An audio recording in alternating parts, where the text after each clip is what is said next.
up I'll be talking about would be the coefficient of restitution. So the coefficient of restitution is defined as the absolute value of the ratio of the velocity of separation to the velocity of approach. So, in other words, the coefficient of restitution can be described as how much kinetic energy remains after two objects collide with one another. This coefficient of restitution is usually described as the bounciness of objects. As you can see, with objects that are made of different materials possess different coefficient of restitution values.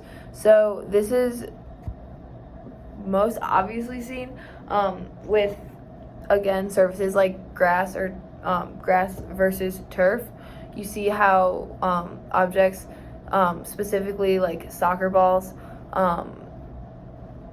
react with the surface of the playing field and how much like kinetic energy is left, or like how high the bounce is once an object bounces on turf versus grass. So usually, like with turf, it has a much higher coefficient of restitution, and so there's going to be more kinetic energy coming off the ball, or that the ball has once it bounces off of turf, so it'll come off the turf bouncing faster and a bit higher, versus the coefficient of restitution on grass, where once the ball bounces, it'll be coming off the grass pitch like at a lower velocity and with less kinetic energy than it would be if it bounced off of turf. So the next video I'm showing is on sports science, and it is talking about the differences between artificial grass and real grass. It's like turf versus real grass, for the difference in coefficient of restitution, so like the bounce of the ball.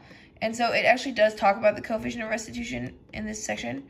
But as you can see, like this is the ball bouncing on the natural grass, this is the ball bouncing on the artificial grass.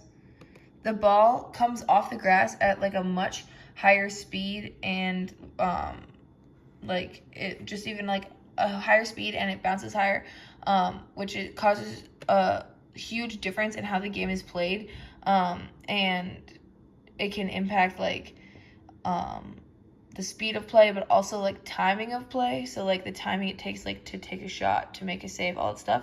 And overall, it can really impact the entire game of soccer.